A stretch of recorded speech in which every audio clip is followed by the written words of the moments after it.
నమస్కారం. కేవలం తనకు నచ్చినటువంటి పదవిని దక్కించుకోవడమే ఒక పరమావధిగా బ్రతికేటటువంటి వ్యక్తులు రాజకీయాల్లో చాలా ప్రమాదకరంగా మారే అవకాశం ఎక్కువగా ఉంటుంది. ఎందుకంటే వాళ్ళు బ్లైండ్‌గా ఫిక్స్ అయిపోయి ఉంటారు అది నాది అని. అది దక్కాలి, దక్కకపోతే వచ్చేటటువంటి అవరోధాలన్నీ కూడా దారుణంగా కనిపిస్తూ ఉంటాయి. వాటి మీద రకరకాలైనటువంటి వికృతమైన విన్యాసాలు చేస్తారు. అధికారం కోసం ఆరాటం ఒక వ్యాధిగ్రస్తమైన వారసత్వం గురించి ఈ వీడియోలో మనం తెలుసుకుందాం. మన రక్తంలో వ్యాధికారకాలు ఉంటే అవి లోపలే తిరుగుతూ ఉంటాయి. ఒకవేళ మీరు కొత్త రక్తాన్ని ఎక్కించుకున్నా కొన్ని క్రిములు అలాగే బ్రతికిపోయి మళ్ళీ పెరిగి పెద్దవిగా మారుతాయి. అలాగే తాము పుట్టిందే రాజ్యాధికారము చేయడానికని ఎవరి మెదడులో అయినా పుట్టుకతోనే ఉండిపోతే వారికి ఎవరూ సలహా ఇవ్వడానికి కూడా సాహసించరు. మరి ముఖ్యంగా రాణివారు అనారోగ్యంతో ఉండి ఒక పేద చాయ్వాలా గత 11 ఏళ్లుగా పదవిని వదిలిపెట్టకుండా ఉంటే పరిస్థితి ఇంకా ఘోరంగా ఉంటుంది. అంతేకాదు ఆ పేద చాయ్వాలా అధికారంలోకి రాగానే ప్రపంచవ్యాప్తంగా పేరు ప్రఖ్యాతులు సంపాదిస్తే యువరాజు నిస్సహాయంగా చేతులు నలుపుకోవడం తప్ప ఏమీ చేయలేడు. ఇటీవల మీరు గమనించే ఉంటారు, ఇరాన్ యుద్ధంలో చిక్కుకున్నప్పుడు ఖొమైనీ అజ్ఞాత బంకర్లలో దాక్కున్నారు. ఆ సమయంలో ఫ్రాన్స్లో ఉంటున్నటువంటి ఇరాన్ మాజీ పాలకుడు రాజ్ పహ్లానీ మనవడు తెహరాన్కు తిరిగి రావడానికి సిద్ధమయ్యాడు. అధికారం చేజారుతుందని, తాను ఫ్రాన్స్లో ఉన్న ప్రవాసం నుంచి తిరిగి రాగలనని అతడు భావించాడు. కొన్ని సంవత్సరాల క్రితం నేపాల్లో జరిగిన అసంపూర్ణ తిరుగుబాటులో మాజీ రాజు మహేంద్ర మనవడు కూడా నేపాల్లో రాజరికాన్ని పునరుద్ధరించడానికని చెప్పి సన్నాహాలు చేసుకున్నాడు.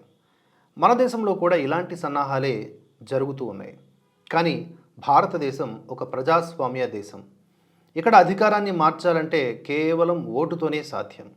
కాబట్టి రాణివారు కోరుకున్నా, యువరాజు యువరాణి ఆశపడ్డా ఆ చాయ్వాలను తొలగించకుండా అధికారం లభించదు.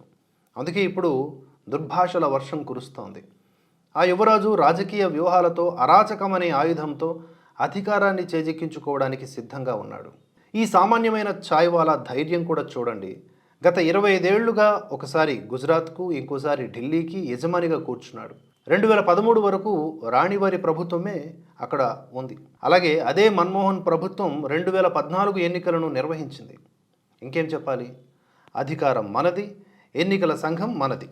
అయినా ఆ చాయ్వాలా ఓట్లను దొంగలించేశాడా?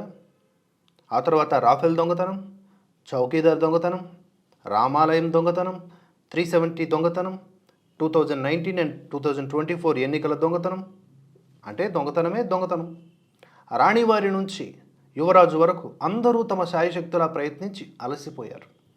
అయినా హర్యానా దొంగతనం, మహారాష్ట్ర దొంగతనం, ఇది అరాచకానికి పరాకాష్ట. 55 ఏళ్లుగా మేము ఏకఛత్రాధిపత్యంగా పాలించాము. మేము ఎప్పుడూ ఓట్లు దొంగలించలేదు.